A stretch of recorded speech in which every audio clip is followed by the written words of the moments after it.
The morning Violet Ashcroft arrived at Fenwick Park, she counted 14 windows that faced the south lawn, windows her grandmother had chosen, one by one, from a catalog of leaded glass that still sat in a box somewhere in the attic, and one Earl who set a muddy pair of field boots on the front step, without looking up from the letter in his hand, and said, "To no one in particular, see that these are dealt with."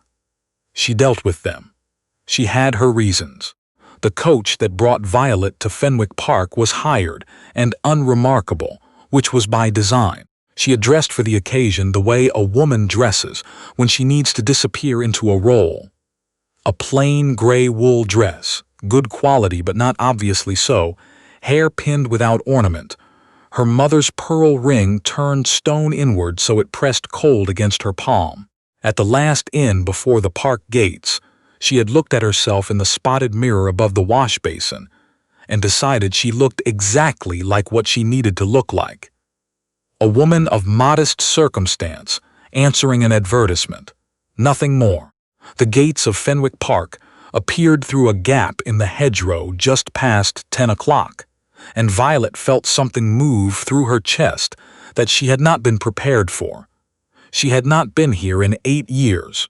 She had been 17 the last time, standing in this same drive with her father's hand in hers, while the solicitors talked in low voices inside, while her mother's roses bloomed along the south wall as if nothing had happened at all, as if the papers being signed in the study were not papers that would hand this house to a man none of them had ever met. The roses were still there. She could see them from the lane. Everything else had changed, because everything else had to. Her father was gone. Fenwick Park, her mother's house, her grandmother's house, the house her great-grandfather had built on land that had been in the family for 120 years, was currently in the possession of a man named the Earl of Stanhope, who had acquired it through a process. Violet had spent the last 4 years learning the precise legal shape of. He had arrived at the property through a chain of debt and title transfer that her uncle had engineered with the patience and thoroughness of a man who had been planning it for a long time. The Earl was not, as best Violet could determine, a villain. He was simply a man who had purchased what was offered and had not yet been told what the offering had cost. She intended to tell him, but not yet. The housekeeper who met her at the side entrance was a compact woman named Miss Sutton, with a face that had settled into permanent professional assessment. She looked Violet over in the particular way of housekeepers everywhere. The rapid categorizing inventory that placed a person in a slot and kept them there, unless given compelling reason otherwise. Violet returned the look with the polite, slightly tentative expression of a woman, grateful for the position and not inclined to cause trouble. Her name, she said, was Miss Vale. She had been sent in response to the advertisement for a companion to the Earl's mother. Mrs. Sutton showed her inside. The entrance hall of Fenwick Park smelled of beeswax and old stone, and underneath both, something faintly floral that Violet placed immediately and without intending to. Her grandmother had kept dried lavender in the cabinet beside the. She did not look at the cabinet. She looked at the floor ahead of her and followed Mrs. Sutton across the hall. She had made it as far as the east passage when the door on the left came open and the Earl came through it. He was tall and moved with the brisk certainty of a man who expected the day to arrange itself around his intentions. He was already pulling on his gloves. He did not look at Violet. He looked at Mrs. Sutton and said in the even, unhurried voice of a man accustomed to being heard the first time, "The boots I left at the entrance. See that someone takes care of them." Then his gaze moved, briefly and without particular interest, to Violet. He took her in the way one takes in a piece of furniture, present, noted, assigned. He reached back through the door, produced a pair of field boots, genuinely, comprehensively muddy, the mud of a man who had ridden hard across wet ground that morning, and held them out in her direction. The assumption was complete. She was staff. The boots needed cleaning. Violet looked at the boots.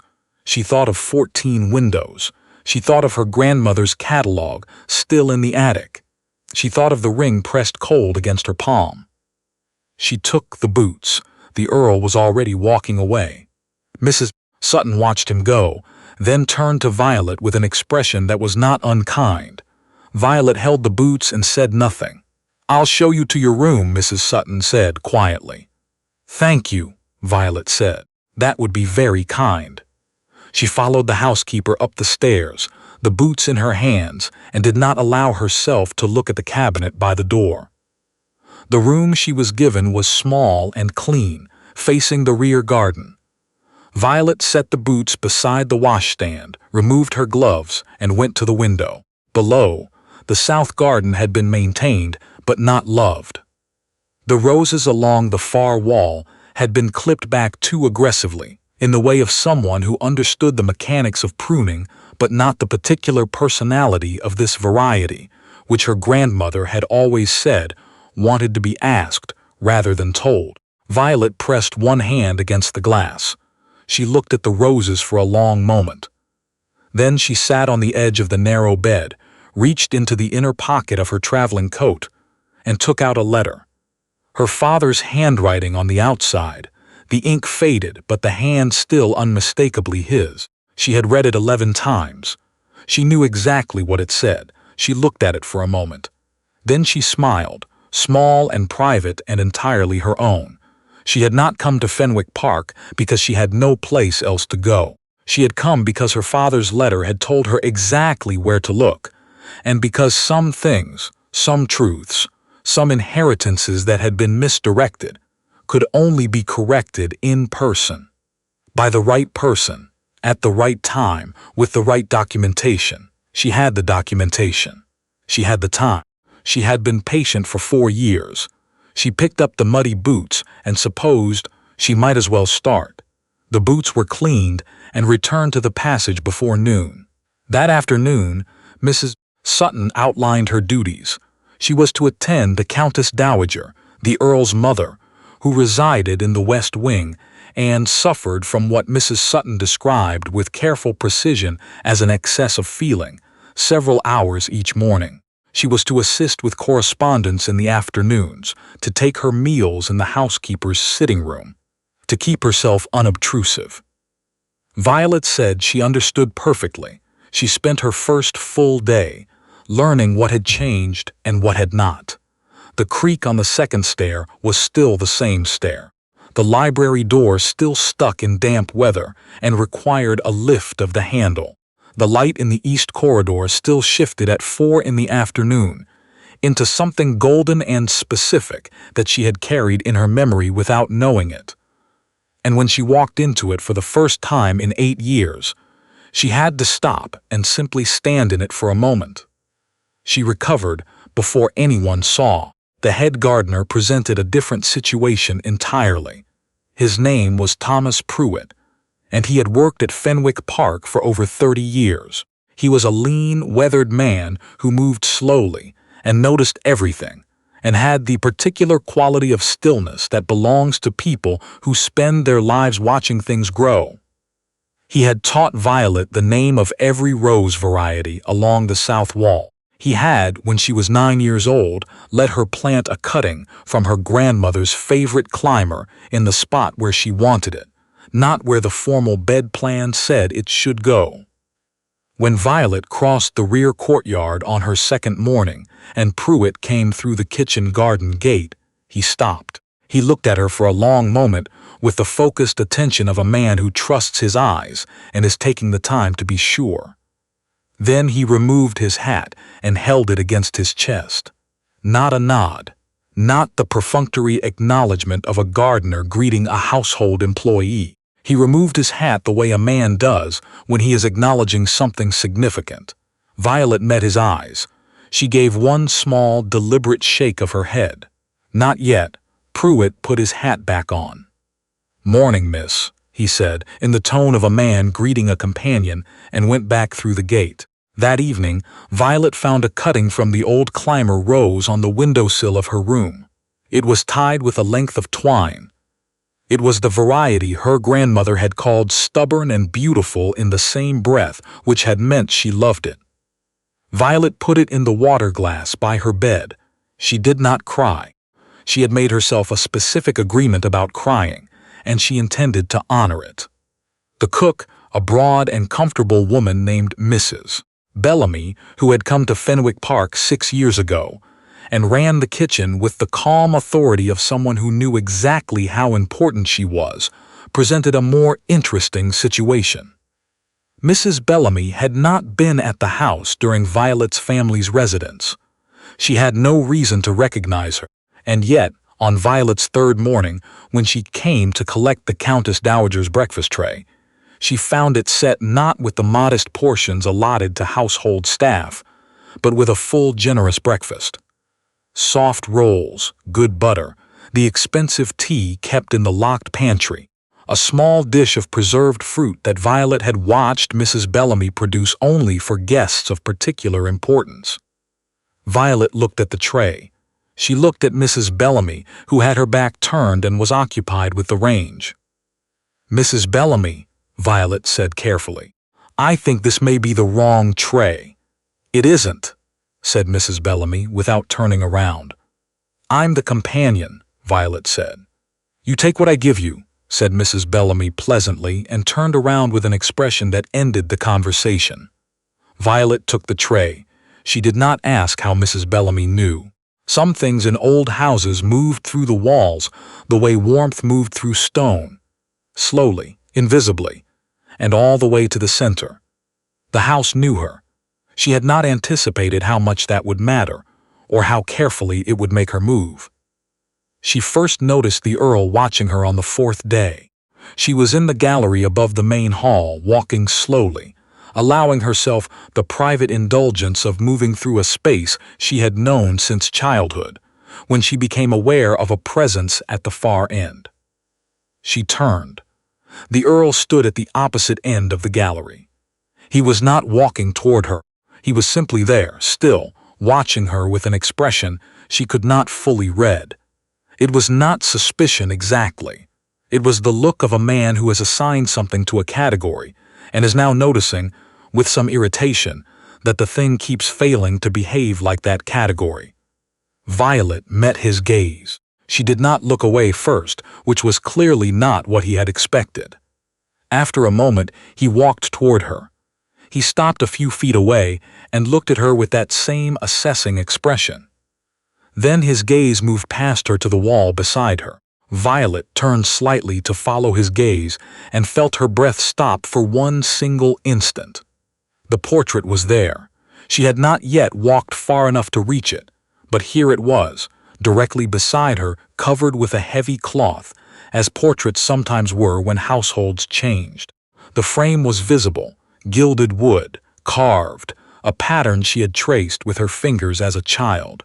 The shape beneath the cloth was a woman, 3/4 length, standing with a particular posture that Violet would have recognized from across a room, across a decade, anywhere. Her grandmother. Violet's hand moved before she could stop it. A small, instinctive reach toward the frame, the gesture of someone who has been missing something without knowing it. She stopped herself, but not quickly enough. "You know that portrait," the Earl said. Violet turned back to him. "I was admiring the frame," she said. "It's very fine work." He looked at her steadily. He did not believe her, and he knew he did not believe her, and she could see both facts on his face. "The portrait is covered," he said, "as the subject has no connection to the current household." "Of course," Violet said. He held her gaze another moment. Then he turned and walked away. Violet stood alone in the gallery. She turned back to the portrait. She looked at the shape beneath the cloth. The line of the shoulders, the tilt of the chin, the absolute certainty in the painted posture of a woman who knew exactly whose floor she was standing on. She reached out and touched the corner of the frame.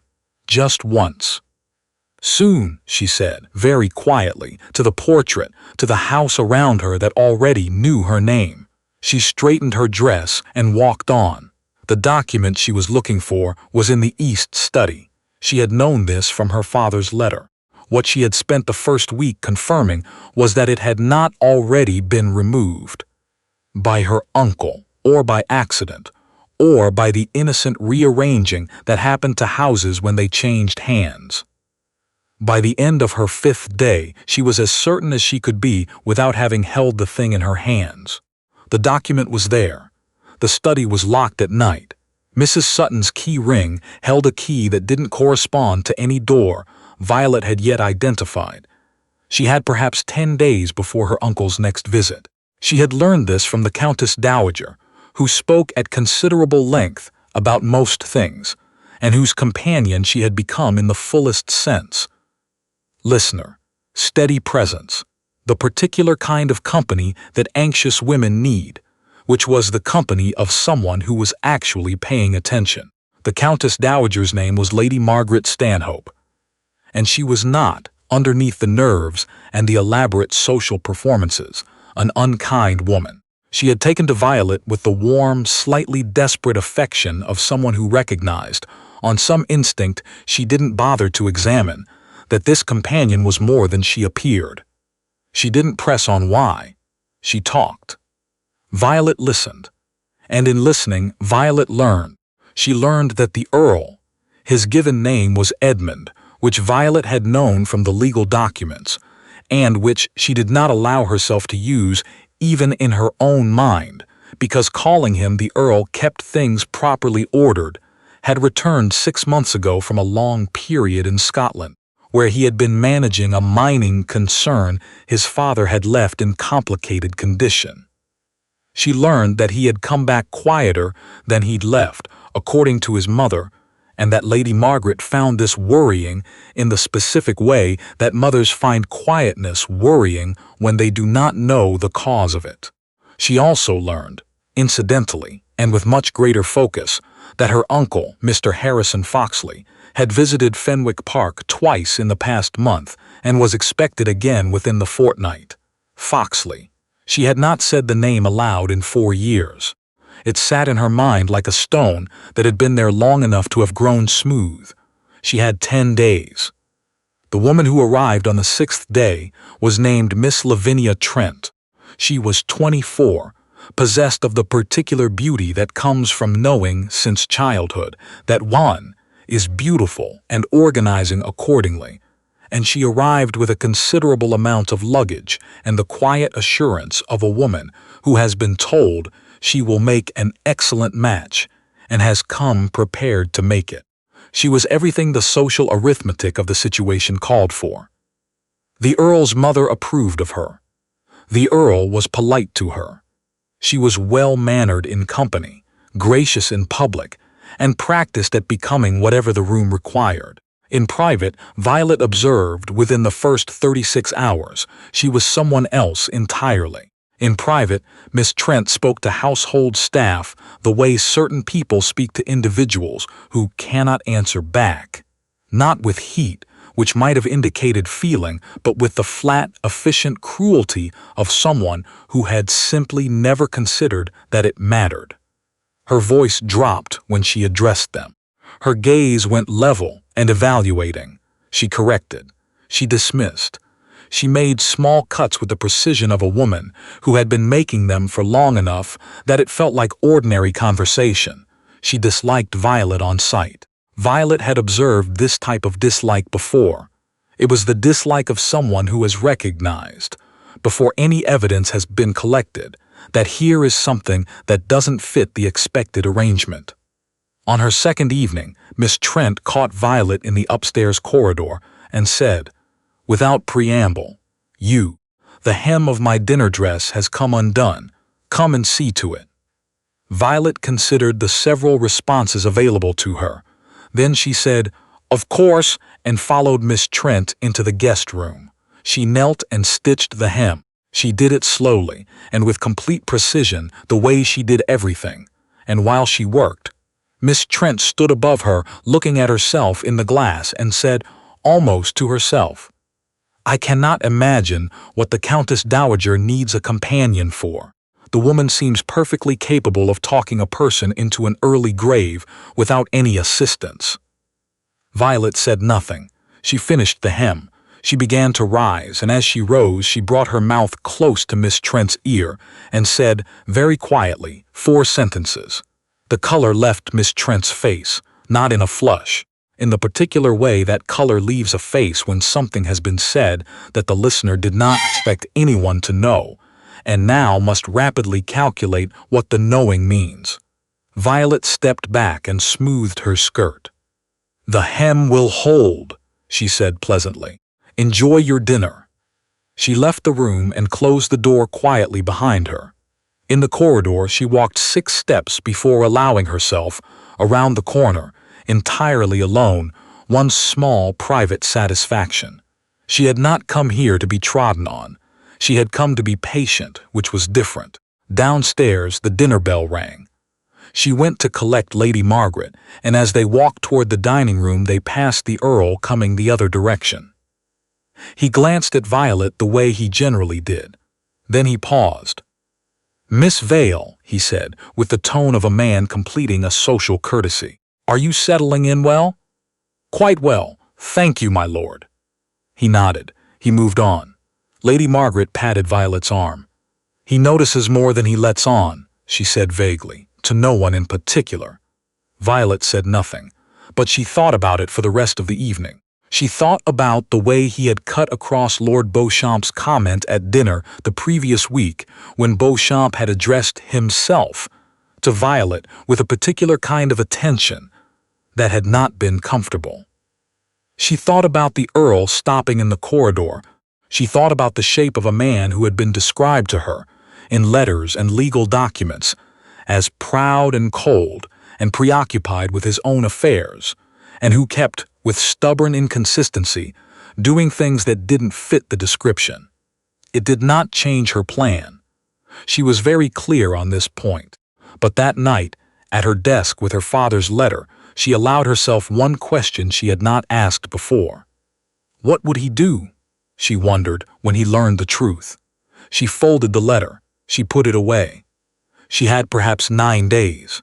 Her uncle arrived on a Thursday. Violet knew before she heard the carriage, because Pruitt came through the kitchen garden gate at an angle that meant he had seen something on the main drive and had taken the long way around to the courtyard, and he looked at Violet with the specific expression of a man delivering a warning without words. She went immediately to Lady Margaret's sitting room and sat down with her embroidery and arranged herself to appear entirely occupied.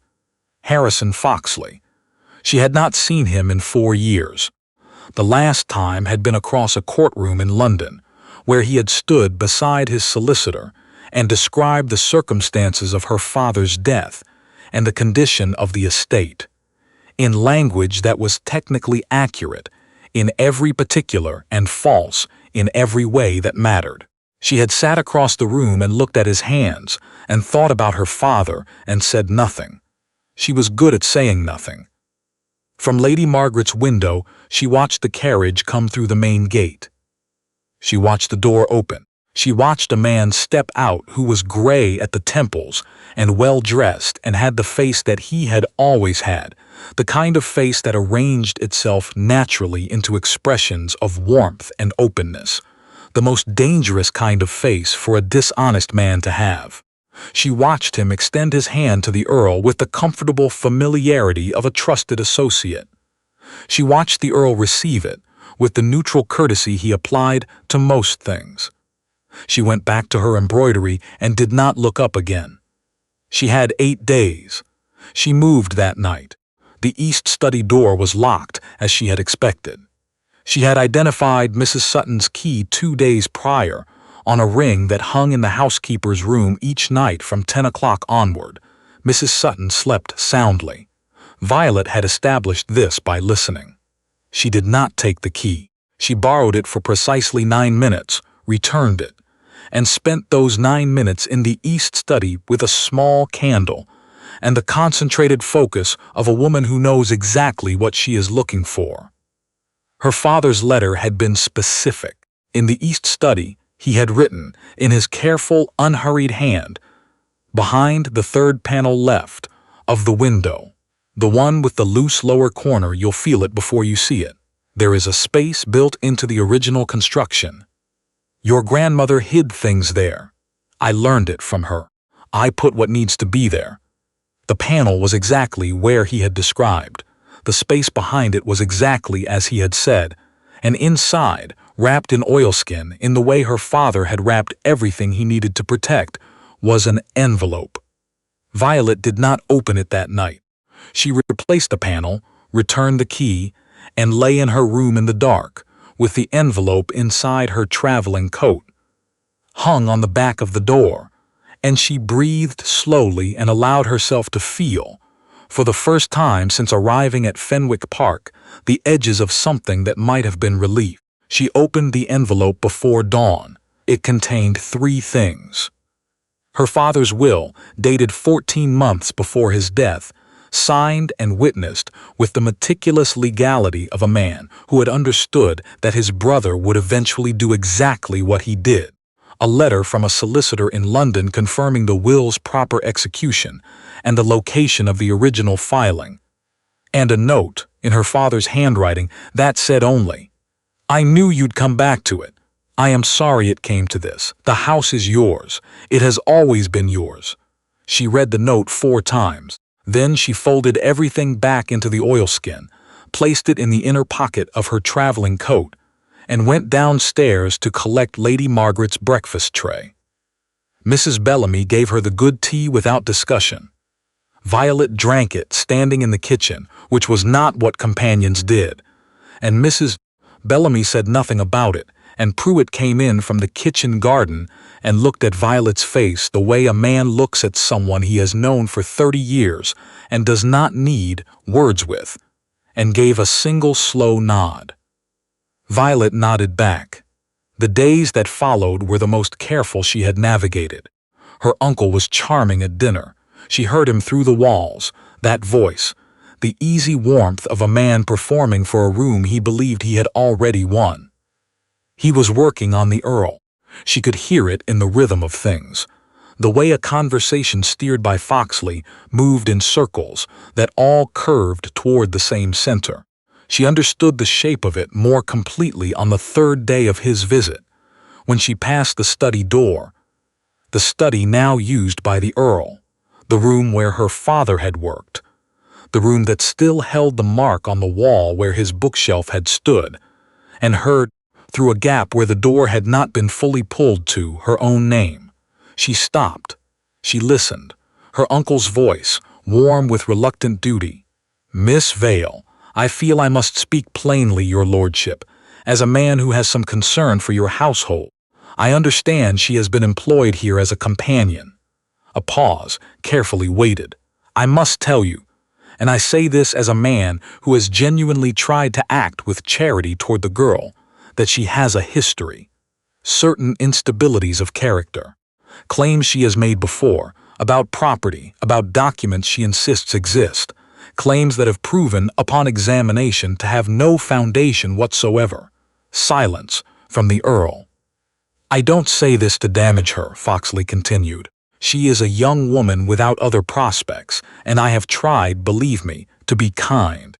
But if she has said anything to you, anything at all, regarding this estate or any supposed arrangement—" "She has said very little to me," the Earl said, "about anything." "Good." Her uncle's voice settled with quiet satisfaction. "That is good. I only mention it because I would not want confusion to arise. The legal situation regarding this property is quite settled." Violet stood in the corridor for 3 more seconds. Then she walked on. She went to her room.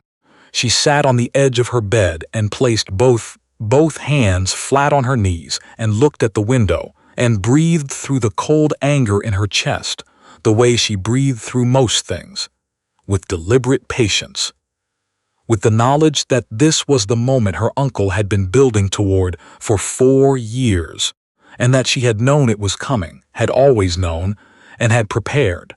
She had been prepared. What she had not fully prepared for was the knock at her door. She stood. She opened it. The Earl stood in the corridor. His expression was his controlled one, but underneath it something had shifted, a tightness she could not entirely read. He looked at her for a moment without preamble.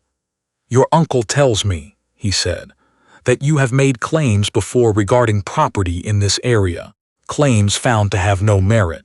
Violet looked at him. She felt the anger in her chest, cold and precise. She felt it, and she made a choice. "Did he show you my father's will?" she said. The Earl said nothing. "Not a description of it," Violet continued. "Not a copy, not a summary. The original document. My father's signature, the proper witnesses, the solicitor's seal." "Did he show you that?" Silence. "My lord," Violet said, and something in her voice was different now. Not heat, not urgency, but the quality of complete and absolute steadiness that comes from 4 years of waiting for exactly this moment. "You are preparing to make decisions about this property based on information that has been constructed, deliberately and carefully, to lead you to a specific conclusion. Before you make those decisions, I am asking you one question." He waited. "In all your dealings with Harris and Foxley regarding this estate," she said, "have you ever been shown the original will?" "Not a copy. The original." The Earl held her gaze. Something moved in his expression. Not belief, not disbelief, but the precise, uncomfortable look of a man who has just identified a question he should have asked considerably earlier and did not. He didn't answer. He didn't need to. "Thank you," Violet said quietly. "That is what I thought." She began to close the door. His hand came flat against it, not forcefully, just enough to stop it. "Miss Vale," he said. She waited. He seemed to be deciding something. "Then be careful." 2 words, low, even, not an apology, not a declaration, but the words of a man whose internal calculation had not yet resolved and who was communicating, with minimal efficiency, that she should not do anything alone in the dark. Violet looked at his hand on her door. She looked at his face. "I have been careful," she said, "for quite some time." He removed his hand. He walked away down the corridor. She watched him go and stood in the doorway of the narrow room that had been given to her like a servant's cell in the house that had been her grandmother's, her mother's, and would be hers, and she felt the cold anger settle into something harder and quieter and more permanent. That night she did not sleep until well past midnight, and then, past midnight, she heard it. A sound from the direction of the east study. The particular, deliberate quiet of someone moving through a room with a care that was itself an announcement. Violet was out of bed before she had finished identifying it. She pulled on her coat, lit the candle from the nightstand with steady hands, and moved into the corridor. The east study door was ajar, the lock disengaged. She pushed the door open and walked in. Her uncle stood at the far side of the room, a lamp in his hand, the third panel from the window, pulled away from the wall. He was staring at the empty space behind it. When he turned and saw Violet in the doorway in her coat and her candle, his face moved through several expressions before settling on the one he had decided to use. "My dear," he said, with the warm, pained concern of a man deeply worried about what he was witnessing. "What are you doing here at this hour?" "You heard nothing from that direction," Violet said. "The study is at the end of the wing." He stopped. She looked at the empty space behind the panel. She looked at his face. "It isn't there," she said. Her voice was perfectly even. "Whatever you came to find," her uncle went very still. "I moved it 3 days ago," Violet said. She stood in the doorway of her father's house, the house that had been taken from her family while her father was still alive, while he was too ill to fight it.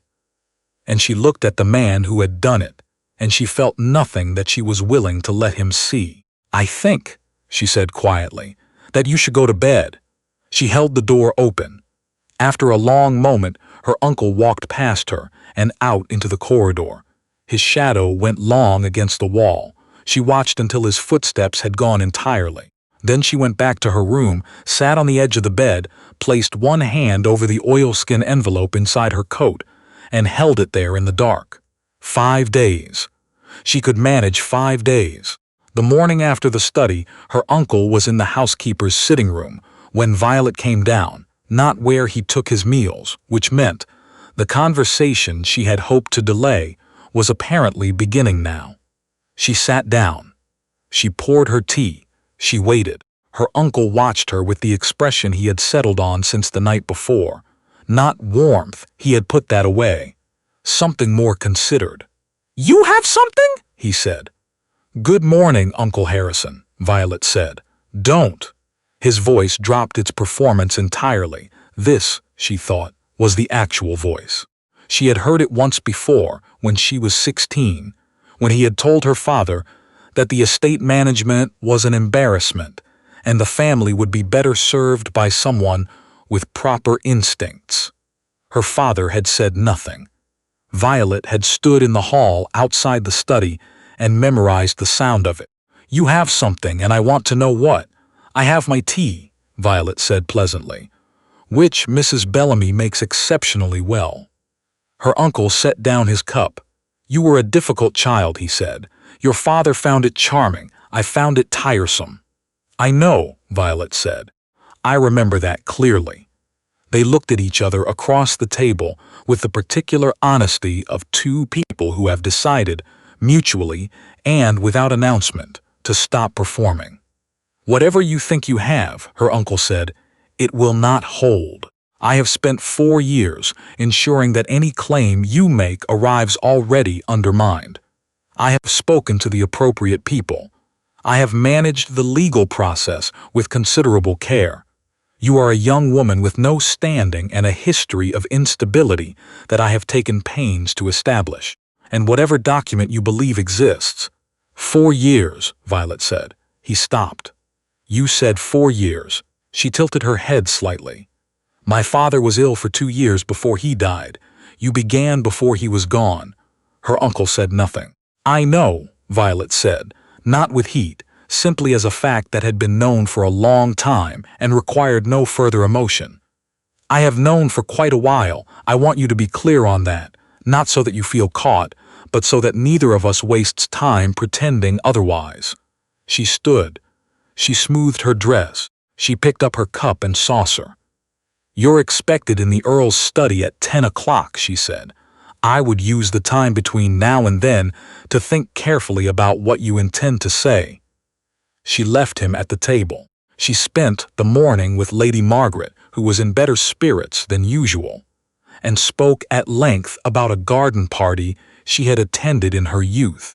Violet listened and responded and performed her function with steady attention, and underneath the steady attention she was calculating with the quiet precision of someone who has 4 days left and knows the exact shape of what needs to happen.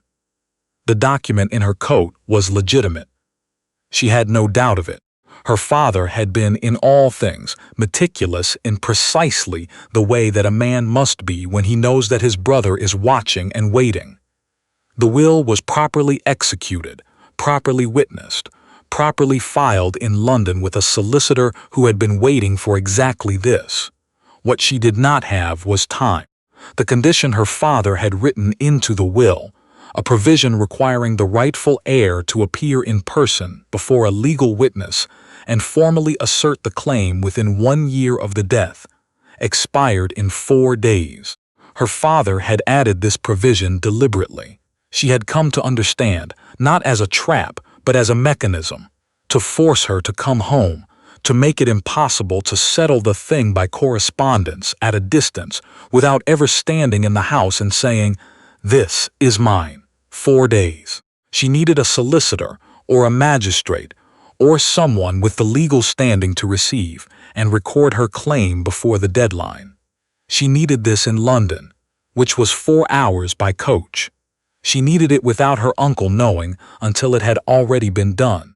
She was working through the logistics, had been working through them since the night in the dark with the envelope. When the footman came to Lady Margaret's sitting room and addressed himself to Violet, which was unusual. His lordship, the footman said, would like to see Miss Vale in the library. The Earl was at the window when she came in. He turned when he heard the door. He looked, she thought, like a man who had not slept particularly well, which she could not blame him for given the previous 48 hours. "Sit down," he said. Violet remained standing. She suspected this was noted. "Your uncle came to see me this morning," the Earl said. "He told me that you are, his word, unstable, that you have a pattern of making claims that cannot be substantiated, that any document you might produce should be treated with skepticism." "Yes," Violet said. "He's been building that account for 4 years. That is a specific number. It is a specific account." The Earl moved away from the window. He came and stood near the chair across from her, not sitting, which she understood was about maintaining some sense of equilibrium in a situation he was increasingly aware he did not fully understand. He looked at her with the expression she had catalogued several times now. The one that sat under his usual neutrality, like something that hadn't yet decided what it was. "He also told me," the Earl said more slowly, "that you were present in the East study last night." "We were both present in the East study last night," Violet said. "He arrived first." A pause. "What was he looking for?" "The same thing I found 3 days ago." The silence that followed this was different from his other silences. It was the silence of a man absorbing a piece of information that had reorganized several pieces of information around it. "You found something," he said. "Yes, 3 days ago. Yes, and you said nothing." Violet met his gaze. "I was waiting," she said, "to understand what kind of man you were." The Earl was quiet. "And have you?" he said, and it was, she recognized, a genuine question. Violet looked at him, the set of his jaw, the careful control of his expression, the way he was standing with enough distance between them that she had room, which she had come to understand, was characteristic of him without his being aware of it. She thought about the way he had redirected Lord Beauchamp that evening at dinner. She thought about the 2 words outside her door. She thought about the fact that she had been in this house for nearly 2 weeks and had observed him daily and had not once seen him be cruel. "I think," she said carefully, "that you are a man who moves quickly on incomplete information and revises slowly when the information improves. I think you were handed a situation you did not create and have been managing it in good faith with what you were given, which was deliberately incomplete. I think you are not my uncle's instrument." She paused. "That was not a certainty I had when I arrived. That is not entirely a compliment," he said. "No," Violet agreed, "but it is the truth." He sat down then, leaning forward slightly, elbows on his knees, not an Earl's posture, but an honest one. "Show me," he said. Violet reached into the inner pocket of her dress, where the envelope had been all day against the warmth of her, and placed it on the table between them. The Earl looked at it. He did not reach for it immediately. He was taking one last moment, she thought, before the moment things changed. Then he picked it up. He opened it carefully. He read slowly, all the way through each document without skimming for the parts that confirmed what he already thought. She watched his face. She saw the exact moment he reached the ownership clause in the will, because something in the line of his jaw shifted almost imperceptibly. He read the solicitor's letter. He read her father's note last. He was still for a long time when he finished. Then he set the documents down on the table with the care of someone handling something that matters, and he looked at her and said, "Why didn't you simply tell me?" "I needed to know," she said, and her voice came out quieter than she had intended, "what you would do with the power to ruin me before I handed it to you." He said nothing. "My uncle spent 4 years ensuring my word alone is worth nothing," Violet continued. "If I had arrived here and shown you this document on the first day, you would have had 2 choices, believe me or believe him, and you had no reason to believe me, none. So I watched. I waited. I needed to know whether you were the kind of man who would use what I gave you against me." She stopped. "I have known men who would." The Earl was very still. He was looking at her with an expression she had not seen from him before. not the controlled neutrality, not the assessment, something with considerably less protection in it. "The boots," he said. His voice was different. "The boots," Violet agreed. He stood abruptly. He walked to the window. He stood there with his back to her, and she watched his shoulders and the particular quality of his stillness. Not rest, but the stillness of a man working very hard at something inside himself. "The deadline," he said. "When?" "4 days." He turned around. "I need to go to London." "Yes. Tonight." "Yes." He looked at her across the library, her grandmother's library, the room where she had learned to read, where the window seat cushion was still the same faded blue it had been when she was 8 years old and had spent entire afternoons there with books that were too old for her and had read them anyway. "The will is legitimate," he said. "I am not questioning it. I know you're not. Your uncle will challenge it regardless." "Yes, but the deadline is 4 days," he said, "and I can ride. What you need," he said, with the tone of a man stating a practical matter rather than making any sort of declaration, "is a witness whose testimony cannot be easily dismissed." Violet said nothing. "I am an Earl," he said. "My testimony is not easily dismissed." She looked at him. "I'll ride tonight," he said. "You'll come with me. We'll reach London by morning. Your solicitor's office before noon. The claim will be filed before your uncle has any idea we've left." He picked up the documents and held them out to her. "Keep these on your person." Violet took them. She held them for a moment. She looked at him. "Why?" she said. Genuinely, she wanted to know. He seemed briefly thrown by the directness of it. Then, "Because it is the right thing to do." A pause, and then, as if the admission cost something, "And because I handed you a pair of boots." Violet looked at him for a long, considering moment. "The hem of my left riding boot is coming loose," she said. The Earl blinked. "That was a joke," Violet said. "I'll be ready in an hour." They left at 9:30. No carriage. He had assessed correctly that they would make better time on horseback. And when she appeared at the rear entrance with her trunk, he looked at the trunk and then at the horses and said, without revisiting the decision, "Can you ride?" "I grew up on this estate," Violet said. He accepted this and helped her mount with the impersonal efficiency of a practical man, and they went out through the rear gate and down the back lane, away from any windows that might carry the information to the wrong ears. Violet had ridden this lane as a child, in the dark, with the smell of the fields around her and the particular quality of night air in late summer. She felt the disorientation of a place known in daylight arriving differently at night. The same in structure, unfamiliar in feeling, like a familiar face seen in an unexpected light. They did not speak much in the first hour. The Earl rode slightly ahead on the narrow lane. Violet watched the set of his back and thought about the library and what he had said and what it meant. Past midnight, they stopped at a coaching inn to rest the horses. He procured tea and bread without asking. They sat across a rough table in the empty front room and ate in the quiet of two people who have agreed, without discussing it, that there is nothing to fill the silence with that would be better than the silence. "Your uncle will know by morning," the Earl said, looking at the table. "Yes. He'll go to the study first, find you gone, then find Mrs. Sutton." A pause. "Mrs. Sutton is honest. She'll tell him." "She might not," the Earl said, in a tone that suggested he knew his housekeeper rather better than his housekeeper suspected. Violet almost smiled.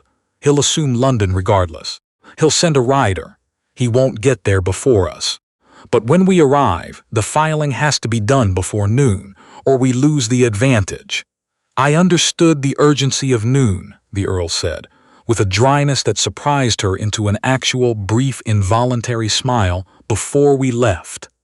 They reached London in the early gray morning, the city arriving the way it always did, gradually, and then all at once. Violet had lived here for 2 years after leaving Fenwick Park, in rented rooms near Bloomsbury, working as a governess while she planned, and waited for the conditions to be possible. She knew the city. She knew Mr. Aldous Crane's offices on Carey Street. She had sat across from that careful, thorough man twice before and placed in his hands her father's letter and her own account, and had watched him listen with the gravity of a solicitor who takes the measure of a case carefully before committing to it. He had committed. When you're ready, he had said, "Come to me." She had written to him 4 days ago. They arrived at 8 o'clock. Mr. Crane was there. He opened the door himself, which he did not generally do, and looked at Violet with the expression of a man who has been waiting and is relieved that the waiting has a defined end. Then he looked at the Earl behind her and did the rapid, silent recalculation of a man encountering something he had not fully anticipated. "Miss Vale," he said. "Mr. Crane," Violet said, "this is the Earl of Stanhope. He is here as a witness." Mr. Crane looked at the Earl for another moment. Then he stepped back from the door and said, "Come in." What followed was 2 hours of the most thorough legal work Violet had ever participated in. Mr. Crane read every document twice. He asked questions of Violet that were precise and occasionally uncomfortable. About dates, about witnesses, about the circumstances of her father's final months. And she answered all of them with the accuracy of someone who has been preparing for this conversation for 4 years. The Earl sat in the corner and said nothing unless addressed, and when addressed, answered with the direct brevity of a man who understood that his presence in the room was doing its work without embellishment. At one point, Mr. Crane looked at the Earl over his spectacles. "You are prepared to provide a signed statement that you were present for the examination of this document and observed no irregularity in its execution?" "I am," the Earl said, "and to stand behind that statement if it is challenged in court." "Mr. Crane," the Earl said with the patience of a man who has ridden through the night and is still sitting in a solicitor's office at 10 in the morning, "I am prepared." Mr. Crane accepted this and returned to his work. At 11:52, Violet signed her name to the formal claim. Mr. Crane signed below it. The Earl signed as witness. Mr. Crane pressed his seal into the wax with the gravity appropriate to the moment. Then he set down the seal and looked at Violet and said quietly, "It is done, Miss Vale. The claim is properly filed." Violet looked at the document, her name and her father's name above it, and the seal that made it real in a way that the will in her coat had always been real, but had never quite felt until this exact moment. "Thank you, Mr. Crane," she said. Her voice was steady. It was, she would later reflect, a considerable personal achievement. They stood on the pavement outside at noon exactly. Violet breathed the London air and felt something shift in her chest that she could not name cleanly. Not triumph, not relief. Something older and quieter than either. Something that had to do with the rose cutting in the water glass on her windowsill and her father's careful handwriting and a portrait covered with a cloth in a gallery where the afternoon light arrived at 4 o'clock. "It will still be challenged," the Earl said, looking at the street. "Yes. He'll file a counterclaim within the week. There will be proceedings. It will take time." She looked ahead. "But the deadline is met. The deadline is met," he said. They found a quiet place to eat, the first proper meal since the previous afternoon, and they talked not about the documents or the proceedings or Harrison Foxley or anything that mattered in the legal sense. They talked about London, about the city in the morning versus the city at night. Violet mentioned the bookshops near Bloomsbury, and the Earl said he had not been in a bookshop in over a year, and she told him that was a serious personal deficiency, and he looked briefly, genuinely startled by this, and then, quite unexpectedly, almost smiled. It was a very good almost smile. She noted it without comment. They rode back to Fenwick Park in the afternoon, arriving as the early evening light came golden and long through the hedgerows along the approach. Violet was tired in a way that went past the body, the tiredness of sustained effort finally permitted to ease. She was thinking of her room and the rose cutting, and sleeping for 12 uninterrupted hours when they came through the front entrance and found Mrs. Sutton in the hall with an expression that stopped Violet entirely. "My lord," Mrs. Sutton said, and then, carefully, to Violet, "Miss Vale." "What has happened?" the Earl said. Mrs. Sutton looked between them. "Mr. Foxley, before he left this morning." He spoke with the Countess Dowager at some length. A pause. "Lady Margaret has been given to understand certain things regarding Miss Vale's character and intentions." Another pause. This one the pause of a woman delivering a message she personally objects to. "She has asked that Miss Vale's employment be terminated, and that she leave the premises before dinner." The hall was very quiet. Violet looked at the floor, the same stone as it had always been, the same faint mark near the left wall where a sideboard had stood for 40 years and left its impression. She looked at the Earl. His face was controlled, entirely controlled. But underneath it something was happening that the control was working hard to contain. He said nothing, and Violet understood, in the way that things sometimes arrive whole and complete, that his mother's distress was real, that whatever Foxley had said to Lady Margaret this morning had found fertile ground in a woman who had already been predisposed toward suspicion of Violet by a guest who was better at social maneuvering than anyone in this house had realized, and that the Earl, the man who had ridden through the night and signed his name beside hers in Crane's office, was now standing in the entrance hall of his house between his mother's instruction and his own conscience, and had not yet resolved which direction to move. The silence stretched. Violet made the decision for him. "Thank you, Mrs. Sutton," she said. Her voice was entirely even. "I'll pack my things. I won't be more than an hour." "Miss Vale," the Earl said. "It's quite all right," she said. She did not look at him. "The claim is filed. Everything is in order." She walked up the stairs. She walked down the corridor to her room and closed the door and stood in the middle of the floor in her traveling coat, still carrying the faint smell of the road and the London morning, and allowed herself 30 seconds. 30 seconds exactly. Then she opened the trunk and began to fold. She was methodical. She was always methodical.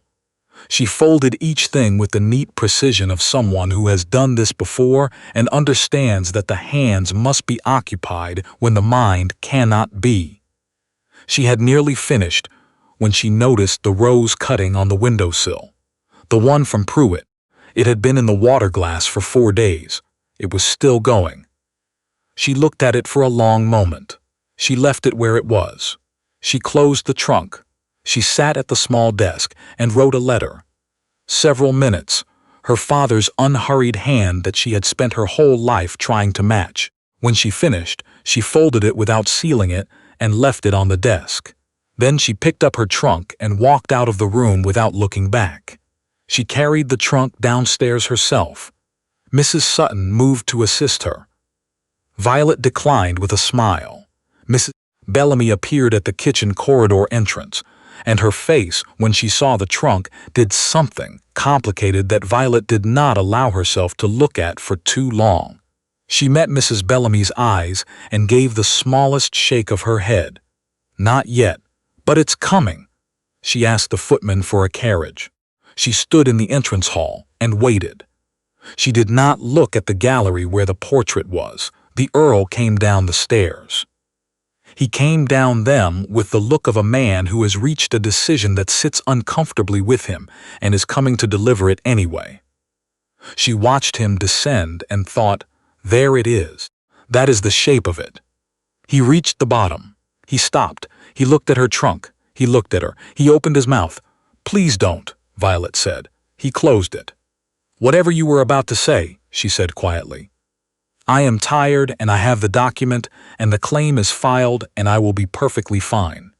A pause. "I always have been." He looked at her with an expression she could not read and did not have the energy to try to read. She picked up her trunk and walked out the front door of Fenwick Park into the evening air. The carriage came. She got in. She did not look back at the house as the horses moved down the approach. She looked straight ahead. She held the envelope against her ribs with one hand and the edge of the seat with the other, and she breathed. The elm trees her great-grandfather had planted went past the window, and the evening light came down long and gold across the Fenwick fields, and she watched the road ahead and was very, very tired. On the desk in her room, the letter she had left sat unfolded and unread. It said, "Your Lordship, I have left the East study key with Mrs. Sutton. I borrowed it twice. She may not have noticed, but you should know. The rose-cutting Pruitt left on my windowsill is the variety my grandmother called stubborn and beautiful. It roots easily if you give it proper soil and a south-facing wall. Pruitt knows where. The portrait in the gallery is my grandmother. Her name was Estella Ashcroft. She was 21 when it was painted, and she is wearing the green dress because my grandfather asked her to wear it, and she said later she never could refuse him anything he asked with enough patience. I would like the portrait uncovered when the house is mine again. I would like it to stay in the gallery where the afternoon light reaches it at 4 o'clock. I do not write this to make you feel anything in particular. I write it because a house should be known by whoever lives in it, and you have lived in this one. Thank you for London. I mean that without qualification. Violet Ashcroft." The Earl read it standing at the desk in the small room that smelled faintly of roses. He had gone upstairs 40 minutes after she left, had stood in the entrance hall for 20 of those minutes saying nothing to anyone, and then had gone up with the particular set of a man who has decided something and is moving before he can reconsider. He read the letter twice. He stood at the window and looked at the south garden in the evening dark at the wall, where he could just barely see the shapes of the rose canes along the stone. He thought about a woman who had arrived at his house in a gray dress with her ring turned stone inward, who had cleaned his boots without a word and said nothing, and waited with a patience he was only now fully understanding, for the truth to have room to exist. He thought about what he had done at the bottom of the stairs. He had done nothing. He had stood there and let her walk out the front door of her own family's house carrying her own trunk. And he had said nothing, and he had let her go. He had told himself the legal matter was settled, that she was protected, that his mother's distress was real and required managing, that the situation needed time. He had been, he understood clearly, standing at the desk with her letter in his hand, a coward, not on the road, not in Crane's office, not at any of the moments that had required action, which he had taken without hesitation, because those moments had a clear right answer that could be executed. But at the bottom of the stairs, in the moment that had not had a clear answer, only a choice between his mother's expectations and the expression on Violet Ashcroft's face. That expression. He had never fully managed to categorize it. He folded the letter. He put it in his coat pocket. He went downstairs. He found his mother in the sitting room with her embroidery, wearing the expression of a woman who felt she had handled a difficult situation correctly and was waiting to be agreed with. "James," she said, looking up, "I think it was for the best." "Mr. Foxley explained. "Foxley is not a trusted associate," the Earl said. "He is a man who has been illegally managing an estate that does not belong to him for 4 years, while his niece worked to reclaim it. He came here to prevent that. He used you to do it." Lady Margaret stared. "He told you she was unstable. He told you she made claims that couldn't be substantiated. He told you she was a problem to be managed." He looked at his mother steadily. "Every word of that was a construction. I sat in a solicitor's office this morning and watched Violet Ashcroft place a properly executed will in front of a man who had been waiting for it. She owns this house, Mother. She has always owned it. We have been living in it." The silence in the sitting room was considerable. Lady Margaret set down her embroidery. She had the look of a woman in the process of rapid and uncomfortable revision. To her credit, She did not protest. She sat with it. She looked at her hands. She never said a word, she said finally, not defensively, almost with wonder. No, the Earl said, she didn't. His mother was quiet for a moment. Then, in a tone of genuine reassessment, she was very good company. She listened. Most people don't listen properly. A pause. Where is she now? That, said the Earl, is what I am about to address. He found Mrs. Sutton. Mrs. Sutton, presented with a direct inquiry, did not dissemble. She was not a woman who dissembled.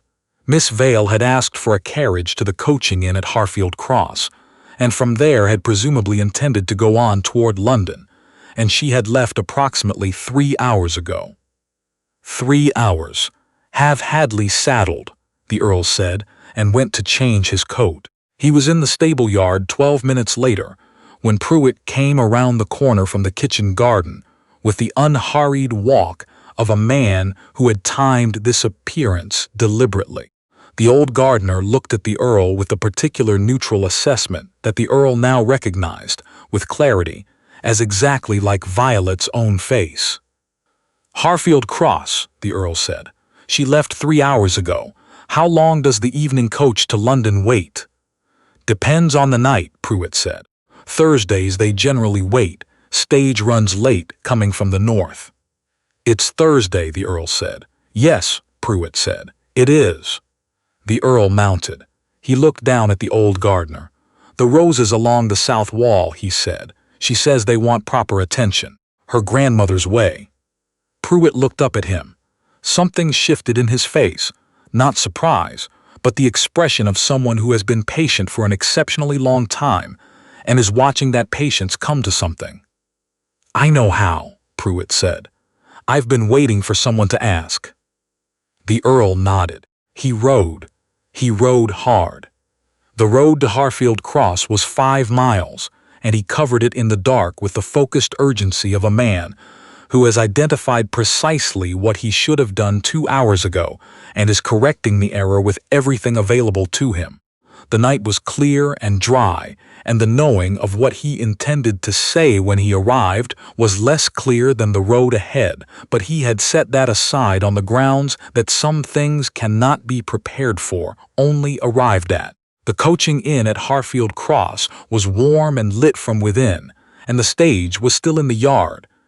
He could see it from the lane, horses not yet changed, the coachman in discussion with someone about a trunk. He pulled up and dismounted and went inside. The front room was low and warm and smelled of old wood and cold smoke and 100 years of travelers passing through, perhaps 15 people in it. He scanned the room with the directness of a man who knows exactly who he is looking for. She was in the far corner, a cup in front of her, tea, he was certain, her traveling coat on, her trunk beside the chair. She was not reading. She was sitting with the particular stillness she always had, looking at nothing, and she had not yet seen him. He crossed the room. She looked up when he was 3 feet away, and her face, composed and guarded and patient, as it always was, did something it had not done in all the time he had observed it. It came apart, just slightly, just for a moment, and what was underneath in that unguarded instant was something that landed in his chest with an accuracy that left no room for ambiguity. She recovered. Of course she did. My lord, she said. Her voice was even. Don't, he said. He sat down across from her without being invited. Not a particularly Earl-like thing to do, and leaned forward with his elbows on the table and looked at her directly, because he had ridden 5 miles in the dark specifically to look at her directly, and he was not going to waste it. I stood at the bottom of the stairs, he said, and I said nothing. Violet said nothing.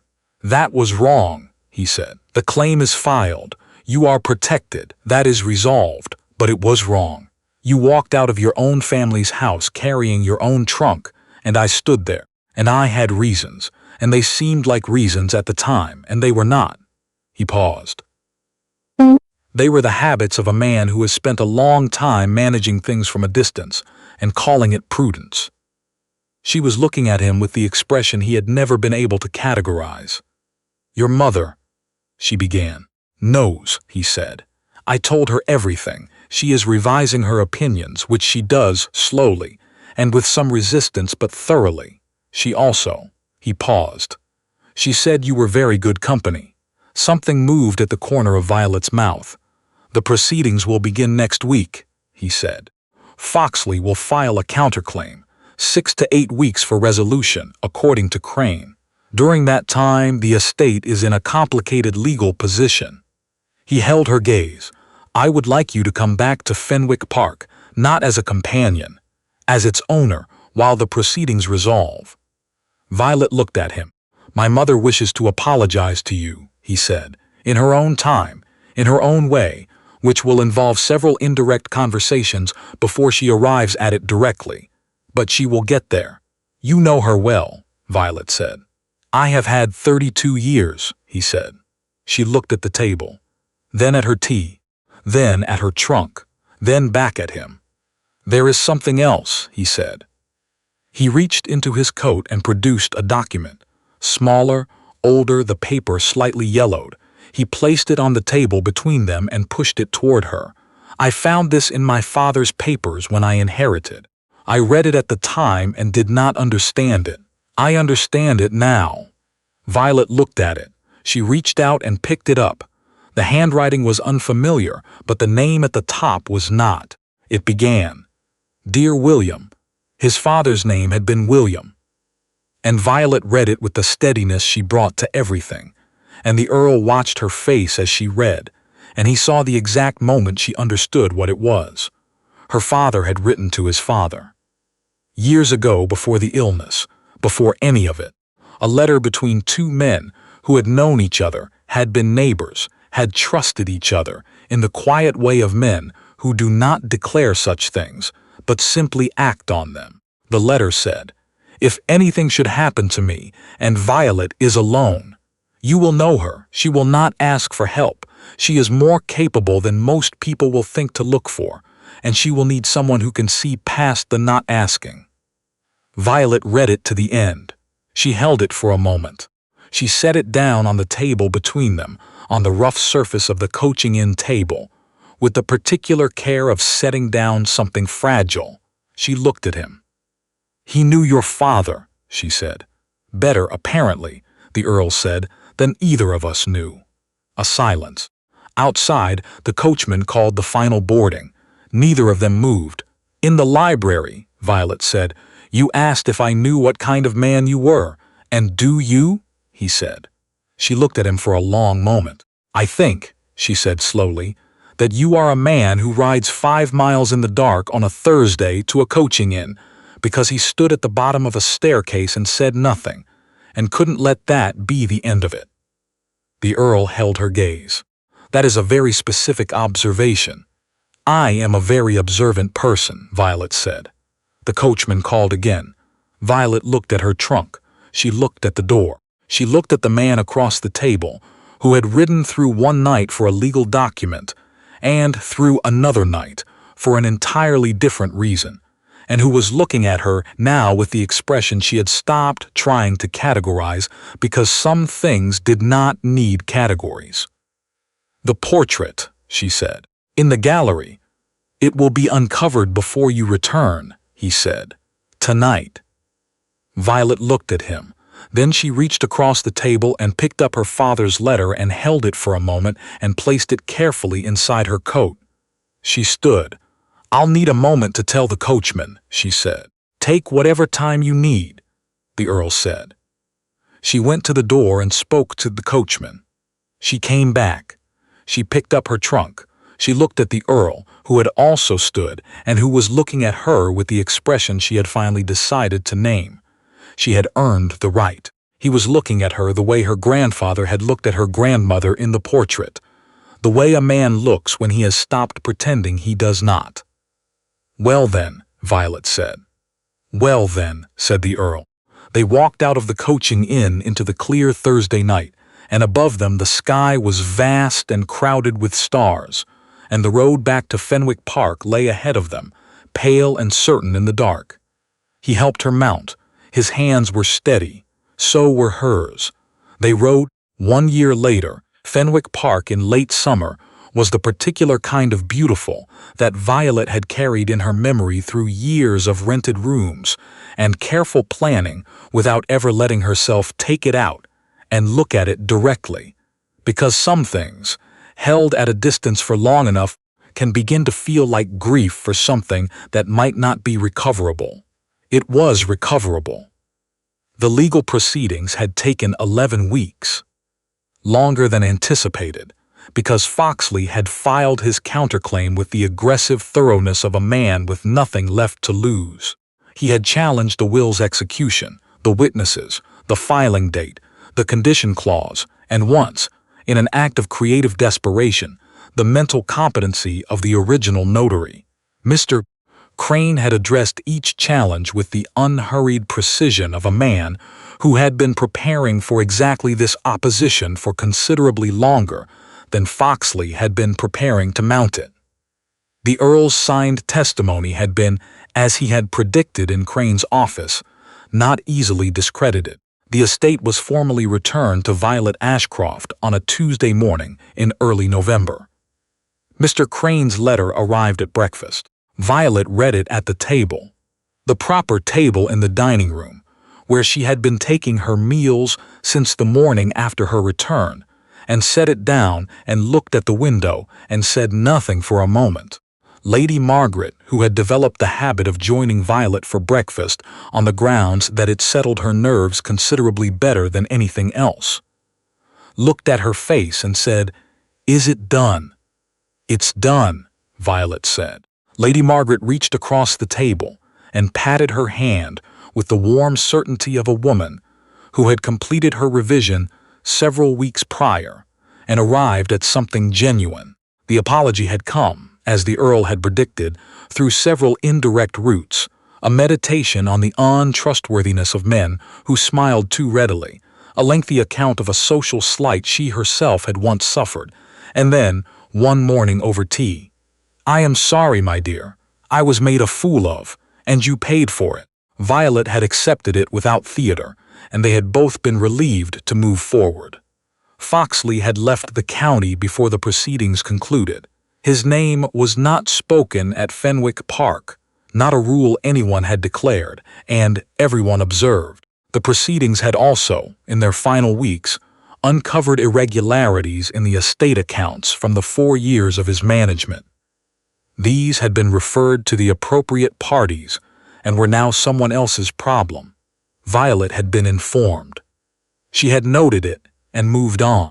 What she had not moved on from, what she had moved steadily and deliberately toward, at the pace that both of them seemed to require, was the Earl, James. She had begun thinking of him as James somewhere around the 4th week after her return. He had begun calling her Violet, not Miss Vale, around the same period. Neither of them had remarked on the shift which she thought was characteristic of both of them. They had talked.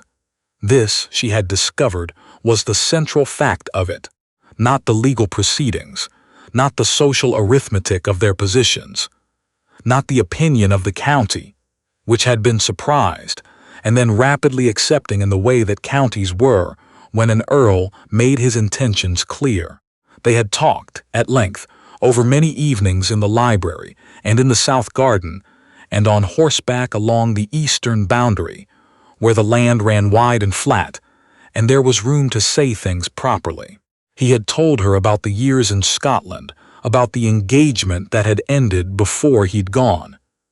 A woman named Alice, whom he did not blame, he said, though it had taken him time to arrive at not blaming her.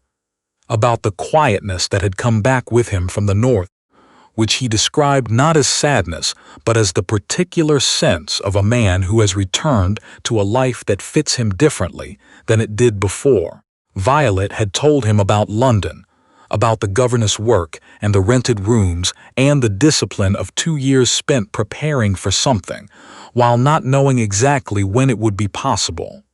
About her father, about the letter, about the 30 seconds she had allowed herself in the small room with the oilskin envelope, before standing up and going back to work.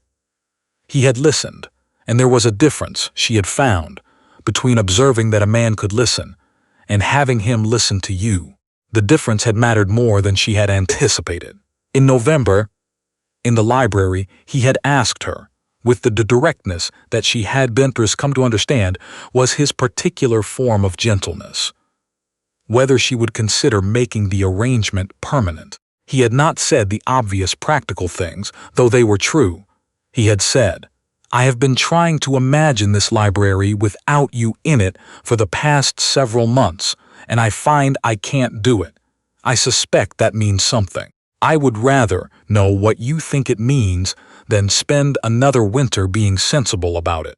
Violet had looked at him across her grandmother's library, at the window seat she had spent entire childhood afternoons on, at the third shelf from the bottom, where the books were still placed at the height a child could reach them.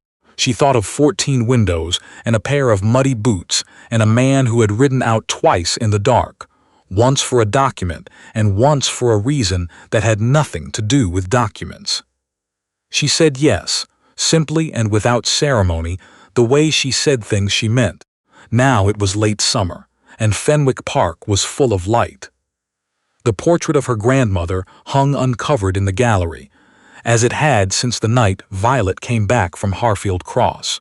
The afternoon light reached it at 4 o'clock and turned the green dress in the painting warm and luminous, and Violet stopped to look at it most days when she passed. Sometimes she said nothing. Sometimes she said things she didn't say to anyone else. Pruitt still tipped his hat when she crossed the rear courtyard. The same particular gravity it had always had, the respect of a man paying something he had been holding in trust for a long time and was now free to give. Violet still gave him the small nod she had given him on the second morning. Between them it had become a private language, a shorthand for everything that had been understood without being said. Mrs. Bellamy still gave her the good tea. This had simply become the order of things. Mrs. Sutton remained professionally neutral, entirely reliable, and had accepted the changes in the household with the equanimity of a woman who had suspected for some time that the situation was more complicated than it appeared. Miss Lavinia Trent had married a baronet in the spring. Lady Margaret had mentioned it at breakfast with careful neutrality. Violet had said she hoped Miss Trent was well and meant approximately a third of it, which she considered generous under the circumstances. In the entrance hall, on the narrow side table beneath the coat hooks, in a small glass case that James had commissioned from the woodworker in the village, and installed on a Sunday morning, without telling Violet what he was doing until it was done, a pair of field boots sat on a square of dark cloth. They were still muddy. He had not cleaned them. She had laughed when she'd seen it. She had asked him why he hadn't cleaned them, and he had said that cleaning them would have missed the point entirely, and she had looked at them in their case and known he was right. Everyone asked about them. Guests could not resist the question. There was something about a display case in an entrance hall, something about the evident deliberateness of the thing that made inquiry inevitable. Violet always answered. She told it simply, the way her father had taught her to tell things, without embellishment, without false modesty, without any of the performance that the story didn't need. She told it the way it had been. A woman who came back to her own family's house without announcing herself, who picked up a pair of muddy boots handed to her by a man who had not looked at her face, and said nothing, and waited, and watched, because she had understood since she was very young that some truths need time to breathe before they can exist properly in the world. That patience and passivity were not the same thing. That waiting with intention was its own kind of action, and sometimes, not always, but sometimes, it was the most powerful action available. James listened every time she told it. He stood at the edge of whatever room she was in, with the expression she had stopped trying to categorize, and when she reached the part about the coaching in on the Thursday night, he always looked at her with that expression, and she always, without intending to, looked back. On an evening in late August, a year and a month from the morning, she had stepped out of a hired coach in a gray dress, with her ring turned stone inward, and picked up a pair of muddy boots without a word. Violet sat in the south garden as the light went down. The roses along the grandmother's wall were at their fullest. The air was warm and still. James came and sat beside her and did not say anything immediately, which was one of his better qualities, and she sat beside him with the ease of two people in a place that fits them, and the garden settled around them into evening. After a while, he said, "Pruitt says the east wall needs another set of supports before winter." "I know," Violet said. "I told him to go ahead. He was waiting for me to say so. He always waits for you." "He's been waiting for me to come back for 8 years," Violet said. "The present waiting is easy by comparison." James was quiet for a moment. "You've known this garden your whole life," he said. "I've loved it my whole life," Violet said. "That's different." He looked at her. She looked at the roses. The light was the particular gold of late summer that did not last, and she was paying attention to it, fully, without the old habit of holding good things at a slight distance in case they proved temporary. They had not proved temporary. She reached out and took his hand. He turned it over and held hers without ceremony and without any apparent intention of letting it go. In the entrance hall, in their case on the dark cloth, the muddy boots sat exactly where he had placed them. Guests always asked. Violet always told them. She told them about a woman who had come home to take back what was hers, who had arrived without announcement, and waited without complaint, and moved with the patience and the precision of someone who understood that some things cannot be forced, only earned, only claimed, only made real by the willingness to be still long enough for the truth to have somewhere to land. She never mentioned that the woman was her. She never needed to.